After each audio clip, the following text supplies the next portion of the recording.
Aziza's story is one of pain, but more so of triumph of spirit to overcome, and a story of how women were instrumental in changing her reality.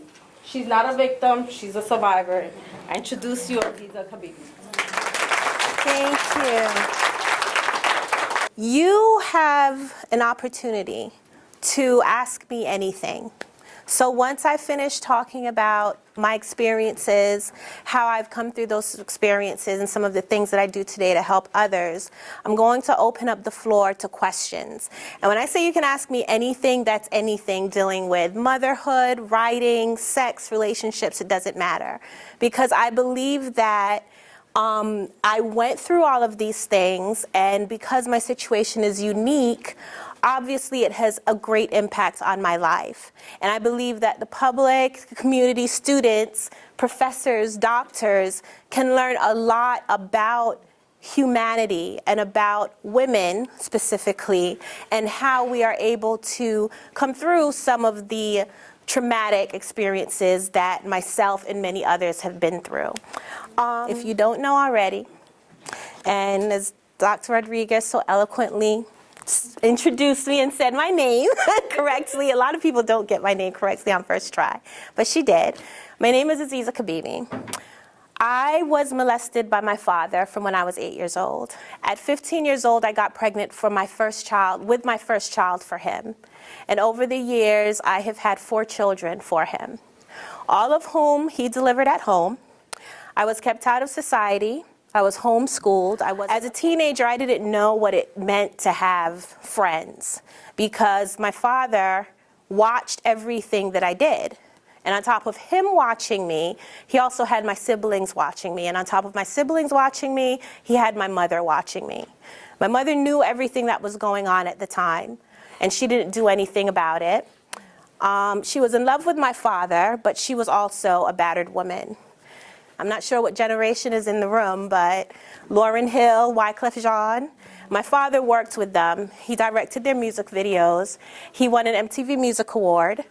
I grew up knowing the likes of Queen Latifah, Wyclef Jean, as I mentioned. I've met Lauryn Hill.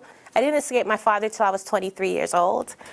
And that process alone was scary. I was not socialized.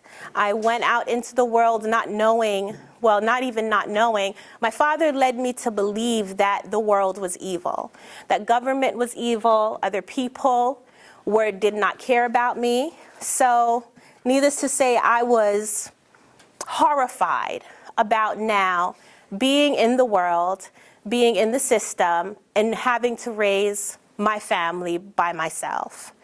My children, in the process of my escape, were taken away from me by the state. The abuse that I suffered ranged from physical abuse, sexual abuse, financial abuse, religious, spiritual abuse. He even had a point where we were not allowed to pray to God. We had to pray to him, and then he told us he would get the message to God. My father used everything that he could to keep his family contained and to ultimately brainwash us into believing that there was no one in the world that would help us or even cared enough to help us. And from my perspective, he was right. They say that it takes a battered woman 7 to 10 times to leave her abuser before she can actually leave.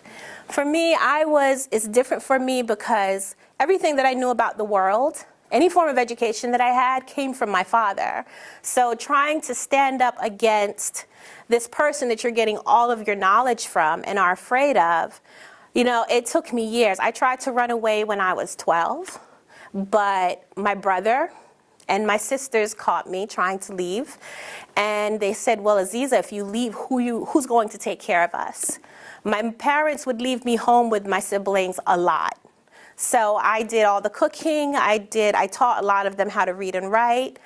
Sometimes they would even call me mommy by mistake. So as a child, when my brother looked at me and asked me that, I was like, oh, that's right. Who is going to take care of you? So I decided to turn back.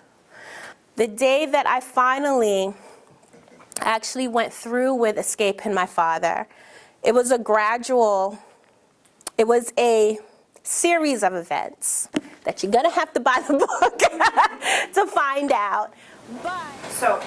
But obviously you can't tell your children that their father was this wonderful person.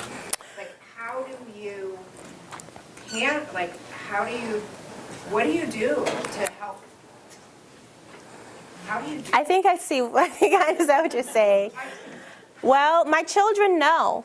They know who their father is, and this is why I'm going to read this before I get into my organization, but we are starting National It's Okay to Tell Day, because the communication between a trusted family member, in my case, my parent was the abuser, so I think that if my mother was the person that I could confide in, then most families, I do believe that if you keep communication flowing about anything between the parent and the child, then you can talk about anything. Me and my children, we talk about anything. They come to me about any and everything. And partially, I technically grew up with them. I was 16 when I had my first child. Because I was homeschooled, as I watched my children go through the school system, I was learning with them. There was a lot I didn't know. So we are very close friends. I'm still their mommy. They still gotta do what I tell them to do. But they know that they can come and talk to me about anything. And when my daughter was 13, after getting her back from foster care, she always suspected that we had the same father, but I didn't feel that she was ready. But then when she was 13, she asked me one last time, okay, mommy, who is my dad? Is Grandpa my dad? And I told her yes. As far as her siblings, I took a couple more years before I felt that they were ready. And they're allowed to ask me anything about it. So sometimes my oldest, who is the only one that remembers my father, she was 5 when she was taken by DIFUS. And she reminisces on knowing him.